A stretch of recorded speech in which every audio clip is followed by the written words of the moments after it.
जय माता जी दोस्तों, मैं हूँ अर्चना तिवारी। स्वागत करती हूँ अपने चैनल में ज्ञान की बात विद अर्चना चिंतामणि में आप लोगों का। कैसे हैं आप लोग ये बताने के लिए कमेंट बॉक्स में जय माता जी हर हर महादेव जरूर लिखें। अगर आपको मेरी वीडियो पसंद आती है तो लाइक कर लें। मेरे चैनल पर अगर नए हैं तो कृपया करके सब्सक्राइब अभी कर लें।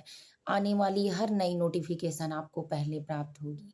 मैं ऐसी वीडियो बनाती हूँ जो आपके जीवन में खुशियाँ, संपन्नता, सहजता, प्यार, संस्कार, सफलता, सनातन धर्म, संस्कृति, आपके बच्चों से संबंधित, आपसे संबंधित, आपके शुद्ध जीवन से संबंधित है। ये आपके परिवार में उन्नति और सफलता का कार्य करती है। आप मेरी वीडियो अपने पूरे परिवार के साथ सुखी संपन्नता से देख सकते हैं। जो बातें आप अपने बच्चों को नहीं बता पाते हैं, वो भी मेरे माध्यम से सुना सकते हैं। अपने परिवार में सुरक्षा की तरह एक शब्द को सुनाकर मेरे वीडियो को भी दिखाकर एक नई जानकारी ज्ञान हासिल कर सकते हैं। तो चलिए जानते हैं, शुरू करते हैं। अगर आप नए हैं तो कृपया करके सब्सक्राइब कर लीजिए, लाइक कर लीजिए, क्योंकि आपके लाइक करने से और एक सब्सक्राइब करने से मुझे भी हिम्मत और ताकत बहुत मिलती है। तो चलिए शुरू करते हैं। सबसे पहले आज की बातें तो जान लेते हैं कि कार्तिक मास अपने आप में एक उत्तम मास होता है। ये तो आप सभी लोगों को वीडियो के माध्यम से पता हो ही गया होगा। अब जानते हैं कि तुलसी विवाह क्यों किया जाता है। तुलसी विवाह क्यों किया जाता है? तुलसी विवाह करने से किस फल की प्राप्ति होती है? कार्तिक मास में तुलसी विवाह करने से पति पत्नी के जीवन में सुख समृद्धि खुशियां बनी रहती हैं। आपसी तनाव दूर हो जाते हैं, कलह दूर हो जाता है, प्रेम हमेशा बना रहता है। माता तुलसी को माता लक्ष्मी माना जाता है, जिनसे आपके घर की सुख समृद्धि जुड़ी होती है। तो ऐसा करने से कार्तिक मास में अगर माता तुलसी का विवाह कोई पत्नी यानी पत्नी अपने घर समृद्धि साहस के लिए करती है, तो उसके घर में खुशियाँ आती हैं। पूरा कार्तिक मास स्नान करने के बाद, माता तुलसी की पूजा करने के बाद, उनका एकादशी पर भगवान विष्णु देव उठनी एकादशी यानी 6 महीने के बाद शयन कक्ष से भगवान विष्णु निकलते हैं। उठने के बाद द्वादशी तिथि को माता तुलसी की उनकी शालीग्राम से शादी, मानिए शालीग्राम के रूप में श्री हरि नारायण की शादी माता तुलसी से होती है। माता तुलसी भगवान की प्रिय हैं। प्रिय इसलिए हैं कि उनके बिना कोई चीज़ वो खाते ही नहीं हैं। तो इसीलिए माता तुलसी उनको इतनी प्रिय हैं, और वो भी माता लक्ष्मी ही हैं, जिनको अपने घर की सुख समृद्धि मानकर सुख शांति में बढ़ोतरी करने के लिए, अपने प्रेम को पूरा करने के लिए, घर परिवार की सुरक्षा के लिए कार्तिक मास शास्त्रों के अनुसार उत्तम मास है, कि जिसमें आप माता तुलसी की सेवा करके उनको जल चढ़ाकर उनके पेड़ के नीचे घी का दीपक जलाकर उनका विवाह कर कर आप उत्तम फल की प्राप्ति करके अपने जीवन में पुण्य कमा सकते हैं। और जिसके पास पुण्य होता है उसके जीवन में सुख होती है, सुविधाएं होती हैं, वही सुंदर होता है, वही सामाजिक होता है। तो उम्मीद है कि आप इन सारी चीज़ों को जान गए होंगे। अब जानते हैं कि विवाह कैसे किया जाता है, तरीका क्या है, और विवाह में प्रयोग किए जाने वाली समस्त सामग्री क्या है। तो वीडियो में आप एंड तक बने रहिए सारी जानकारियों को प्राप्त करने के लिए। तो चलिए जानते हैं कि तुलसी विवाह करने का बहुत अच्छा तरीका, सरल तरीका है, कि जिसको आप बिना पंडित के द्वारा भी आराम से अपने जानने के बाद कर सकते हैं। सबसे पहले आप चौकी रखेंगे, माता तुलसी को जो गमले हैं उनको रखेंगे। अगर आपको उनमें कपड़ा पहनाना है, माता तुलसी की साज सज्जा के लिए सामान रखेंगे, भगवान शालीग्राम के लिए भी रखेंगे। तो सबसे पहले दुल्हन और दूल्हा का रूप दिया जाता है श्री हरि की पत्नी माता तुलसी, यानी पटरानी भी कहा जाता है। तो उनको रखेंगे, चौकी लगाकर अच्छे से उस पर शुद्ध वस्त्र बिछाकर, गमले में या जिसमें भी माता तुलसी को आप रखें उस पे रखकर, आप चाहें तो एक डंडे के माध्यम से एक इस तरह से डंडा करके और दूसरा डंडा इस तरह से करके आप उसमें लगा सकते हैं। माता तुलसी के पास एक डंडा नीचे उसमें मिट्टी में डाल दीजिए और उसको ऊपर से बांध दीजिए। इस तरह से डंडे के ऊपर माता तुलसी का साड़ी कपड़ा जो है आप जो सीधा वाला है पहनाइए, जो इस तरह सा है उसमें उनका ब्लाउज वगैरह पहनाइए, चुनरी, उनके हार, कंगन, टीका, नथिया जो भी आप चीज़ें पहनाना, सोलह श्रृंगार करना चाहते हैं, माता तुलसी का आकार इस तरह से देकर और आप पहनाइए उनको। ठाकुर जी को पीले वस्त्र में या लाल वस्त्र नीचे बिछाकर आप वहाँ रख दीजिए। वैसे हरि नारायण को पीला वस्त्र ज़्यादा पसंद है, माता तुलसी उनकी पटरानी है, उनको भी पीला और लाल फूल, लाल सबसे ज़्यादा पसंद है। उसके बाद आप पीला भी चढ़ा सकते हैं, नारायण को पसंद है। सफ़ेद फूल, बासी फूल बिल्कुल ना चढ़ाएँ, क्योंकि माता तुलसी अत्यंत प्रिय है, बासी फूल नहीं स्वीकार करेंगी। वैसे आप अगर कहीं दूर-दराज रहते हैं जहाँ आपको डेली फूल नहीं मिलता है, तो फूल सूखा ना हो आप चढ़ा सकते हैं। अब अगर मिलता है तो ताज़ा फूल तोड़कर चढ़ाएँ, वो भी याद रखें कि नहाने के पहले तोड़ें, स्नान करने के बाद फूल तोड़ना शास्त्रों में अपने वर्जित बताया गया है।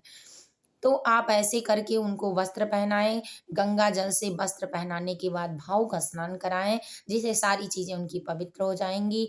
फिर केले के पत्ते से बदनवार यानी सुंदर सी शोभा सी उनकी चारों तरफ से केले के पेड़ का पत्ता लगाएँ, केले का पेड़ हो तो लगाएँ, मंडप बनाएँ।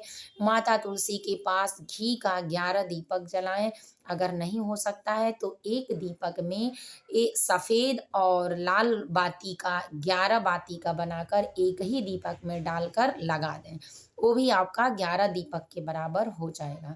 इस तरह से माता तुलसी के पास और हरि नारायण के पास बाती बनाएँ, हरि नारायण को भी लाल वस्त्र के ऊपर ही रखें, साफ-सफाई से। फिर उनका भोग, दिया इत्यादि सारी चीज़ें करके रखें, सुहाग की सामग्री माता को अर्पित करें। दोनों लोगों का जिस तरह से हम लोगों का पूजा पाठ में विशेष रूप से गाँठ दिया जाता है, उसी तरह माता तुलसी का और श्री हरि विष्णु का रक्षा सूत्र जहाँ जिसमें आप बैठाए हों, वहाँ से बाँधकर और माता तुलसी के आँचल से गाँठ बाँध दें। इस तरह से आप गाँठ बाँध देंगे और दोनों लोगों के टच कराकर माता तुलसी को सिंदूर भी लगवा सकते हैं या अर्पित करने से भी उनको ये हो जाएगा। दक्षिणा रखें, पान-फूल जो आपके पास हो सब कुछ अर्पित करें। द्वादशी तिथि पर आप माता को खीर बनाकर भी चढ़ा सकते हैं।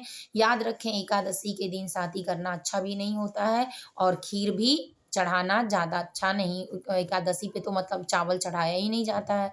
कुछ लोग चढ़ा भी देते हैं, तो जिससे वो स्वीकार नहीं करते हैं, अनजाने में गलती तो भगवान भी माफ़ करते हैं, लेकिन ऐसा अत्यंत शास्त्र में वर्जित है, नहीं करना चाहिए। तो इस तरह से आप माता तुलसी को समस्त सामग्री अर्पित करें, नारियल, लाल चूनर, लाल जोड़ा, घी का दीपक, उनकी चौकी लगाएँ, फूल, पत्ती, माला, हार चढ़ाएँ, उनको वस्त्र पहनाएँ शालिग्राम जी को। और अगर शालिग्राम आपके पास नहीं है, केले का पेड़ हो, तो केले के पेड़ को भी अच्छे से किसी गमले में सजाकर, जीता जागता सूखा पेड़ ना हो, तो उससे भी आप माता तुलसी का विवाह कर सकते हैं। अगर वो भी ना हो तो आप फ़ोटो कैलेंडर भी लगाकर कर सकते हैं। याद रखें कि तुलसी माता के पास नारायण की कोई न कोई तस्वीर साक्षात रूप से होनी चाहिए। इस तरह से आप अपने परिवार की सुख समृद्धि की कामना के लिए माता तुलसी का विवाह कर सकते हैं। ये करने से कार्तिक मास में आपके घर में सारी समस्त समस्याएँ दूर होंगी, माता लक्ष्मी का आशीर्वाद मिलेगा और हमेशा के लिए लक्ष्मी आपके घर में टिकना शुरू कर देंगी। आपके घर का दोष समाप्त हो जाएगा, पति-पत्नी के रिश्ते मजबूत हो जाएँगे, आपके सौभाग्य की वृद्धि होगी। अब आपने उम्मीद है कि जान लिया होगा कि समस्त सामग्री क्या लगती है और इस सामग्री में एकादशी के दिन जो आपको फल इत्यादि चीज़ें रहती हैं, उसमें जानते हैं कि ये इन चीज़ों को चढ़ाना माता तुलसी के विवाह में शुभ होता है। क्या-क्या? गन्ना, शकरकंदी, सिंघाड़ा, अमरूद, सेब, केला, गुड़, गन्ना, केले का पौधा, केला, ये चीज़ें जो है भगवान विष्णु को प्रिय है माता तुलसी को, तो अगर आप ये भी चढ़ाते हैं तो उससे भी वो प्रसन्न होते हैं। याद रखें फूल हमेशा माता तुलसी को लाल ही चढ़ाएँ सौभाग्य की वृद्धि के लिए। लेकिन अगर नहीं है तो पीला भी चढ़ा सकते हैं। अदर किसी रंग का यानी बासी हो, चाहे सफ़ेद हो या कोई ऐसा फूल हो कि जो आपको खुद नहीं अच्छा लग रहा है, तो बिल्कुल मत चढ़ाएँ। उम्मीद है कि वीडियो आपको पसंद आया होगा। अब जानते हैं कि सब विवाह करने का शुभ मुहूर्त क्या है। तो एकादशी के दिन आप एकादशी का व्रत रहें विधि-विधान से। दूसरे दिन द्वादशी के दिन आप अगर विवाह विधि-विधान से पंडित के द्वारा कराना चाहते हैं तो अति उत्तम है। अपने करते हैं तो जो सुहाग की सामग्री चढ़ी होती है, उसके बारे में भी हम बताएँगे आपको। पहले जानते हैं सुमुहूर्त विवाह का शुभ मुहूर्त है। शाम को आपको द्वादशी के दिन 4 बजकर 4 मिनट पर विवाह का शुभ मुहूर्त शुरू हो रहा है और 13 यानी त्रयोदशी वाली तिथि पर जाकर 1 बजकर 1 मिनट पर समाप्त हो रहा है। तो आप इसके बीच में उत्तम फल की प्राप्ति के लिए विवाह कर सकते हैं। अब जानते हैं कि जो तुलसी जी को चढ़ी हुई सामग्री है वो क्या करेंगे? तो वो आप उसमें कुछ लोग चांदी के सिक्का, बिछुआ, पायल इत्यादि बहुत सारी चीज़ें पहनाते हैं, आपके पास नहीं है, तो आप रक्षासूत्र उनको अर्पित कर दीजिए, वो भी बराबर ही हो जाएगा भावुक रूप से। तो वो सामान जो तुलसी माता को आपने पहनाया है, चढ़ाया है, वो सारी सामग्री आपके सौभाग्य की है, तो उसको आप रख लें और यूज़ करें, इधर-उधर मतलब ना फेंकें, किसी अन्य को मत दें। जो प्रसाद चढ़ा हुआ है, अधिक से अधिक लोगों में 5 मिनट के बाद भोग लगाने के 5 मिनट के बाद उठाएँ और अधिक से अधिक लोगों में वितरित करें। जितना प्रसाद बढ़ता है, उतना आपके भाग्य के लिए अच्छा माना जाता है।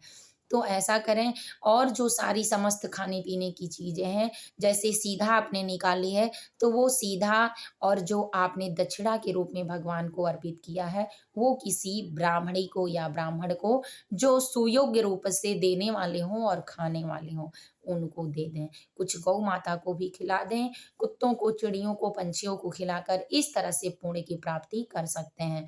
एक विशेष चीज़ कि अगर आप और अपने पुण्य को बढ़ाना चाहते हैं, तो उस दिन दीपदान भी किया जाता है। तो दीपदान में आप आँवले के ऊपर घी की बाती जलाकर रख कर और उस पे दीप जलाकर आप किसी ब्राह्मण को देकर अनंत पुण्यों की प्राप्ति कर सकते हैं। जिससे आँवला का दीपदान करें, जो करता है उसके जीवन में सुख समृद्धि, माता लक्ष्मी के अंग-अंग में निवास करने का समृद्धि प्राप्त हो जाता है। तो उम्मीद है ये वीडियो आपको पसंद आई होगी। जय माता दी, हर हर महादेव। फिर मिलते हैं एक नए वीडियो में नए ज्ञान के साथ, तब तक के लिए वीडियो को यहीं एंड करते हैं।